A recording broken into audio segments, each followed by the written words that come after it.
Hey guys, and welcome back to my channel, the Tanya Takeover, where I'm your girl Tanya. Today we're going to be talking about how to finance that business you've been thinking about starting. So you have this great idea for a business, right? Where is the money coming from?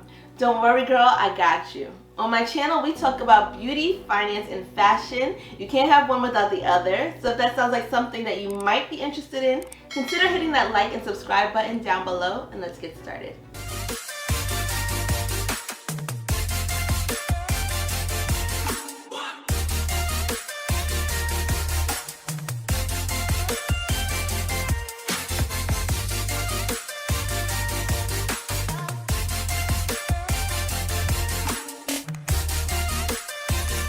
So you have this idea for a business, you want to do it, you want to put your all into it, but how are you financing it? Where's the money coming from? Now this is a question a lot of us have, and that's what stops most people.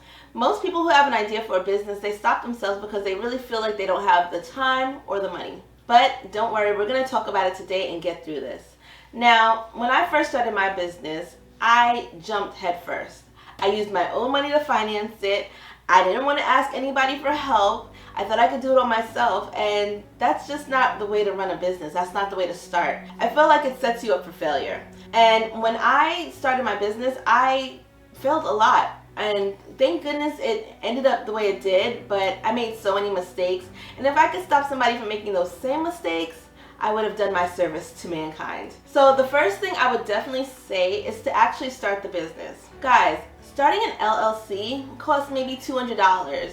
Starting your registration, pay me another $100. That's $300, and you do not have to start making money or revenue right away. Establish the business. That is the most important part.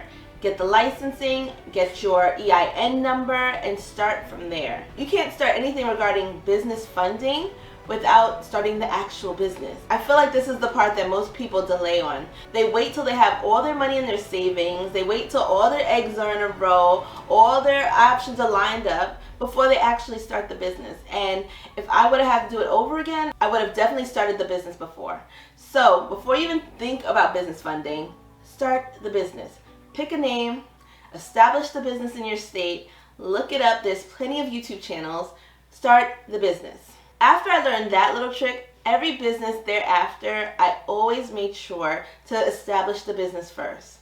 I made sure it was registered with the state, made sure I had a virtual address or a regular address or whatever address you're using, made sure I had my name, and everything was registered as a legal business. Doing this establishes your business history, okay? When you start a business, they're going to look to see how long have you actually been in business. Where does that come from? That comes from the first day you started your EIN number. So instead of waiting for all your savings and waiting for everything to align, waiting to find a vendor first, make sure that you're establishing the business. Even if 2 or 3 months down the line you actually get the time to start working towards your business, everything's already set up. You already have 3 months of business history.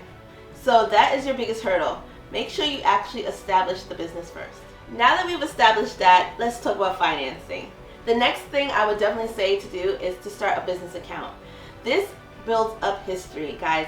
You're only as credible and your business is only as credible as the length of time it's been in business and the business history.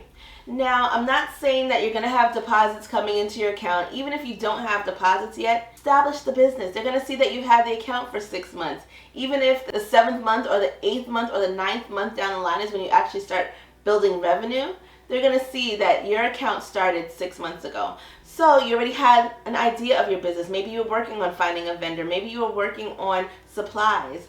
They don't know that. They don't know that you just started working in it. They see the date you established your EIN, and all of that is taken into account.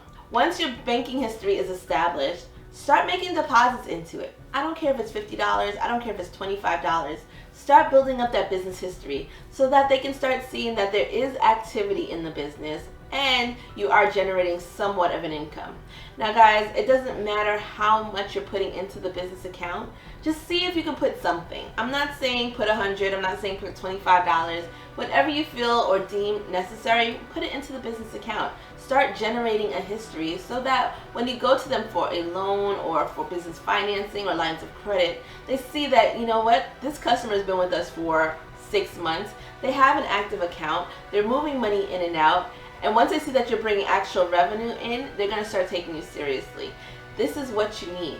First thing to finance your business, you need a business account. This is something I did not have, okay? When I first started, I was using my personal account. I did not know. So I'm going to put you guys up on game and let you know, establish your business account first. The next thing I would definitely say to do is establish business credit. When you establish business credit, it opens you up to a realm of things that you would not possibly have access to if you were using your own money. When you establish business credit, you are open to line of credit, you are opening a business credit cards to fund supplies and everything for your business. This is mind-blowing. When I started my business, I went for broke. I used all my money to put in my business, and I had no money for supplies and books and things that I needed to actually run my business. And I would never tell somebody to do that.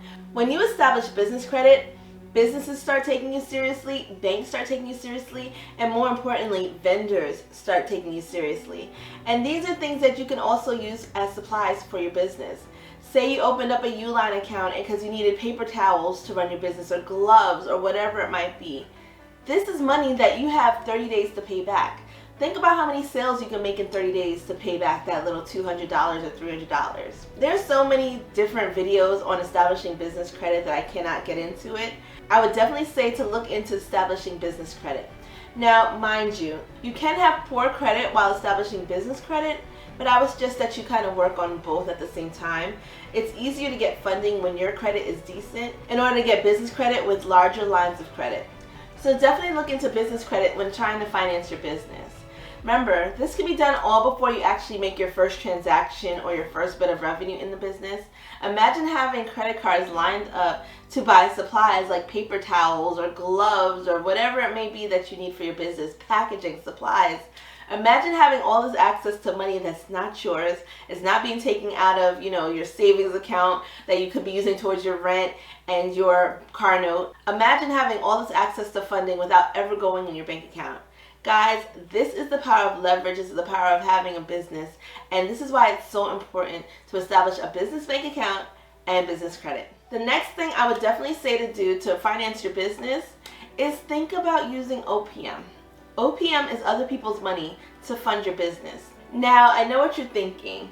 Yes, asking people for money is difficult at times and it's not always easy.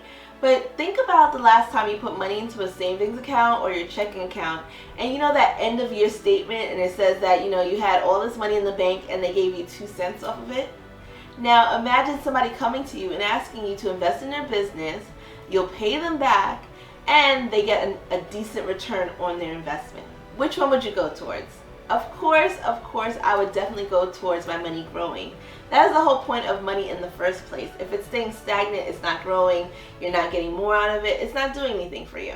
Yes, it's great to be safe and have money in your savings, but ultimately it's to grow your money. And anybody that you ask to invest in your business is going to see it the same way. Sometimes the hardest part is putting yourself out there and asking. When I started my business, there are so many people that came to me and asked me, do you want me to invest? Maybe I could do this to invest. Because everybody's long-term goal is not to work forever. They want something where their money is growing and they're establishing and they're getting more money, passive income. You get where I'm going with this?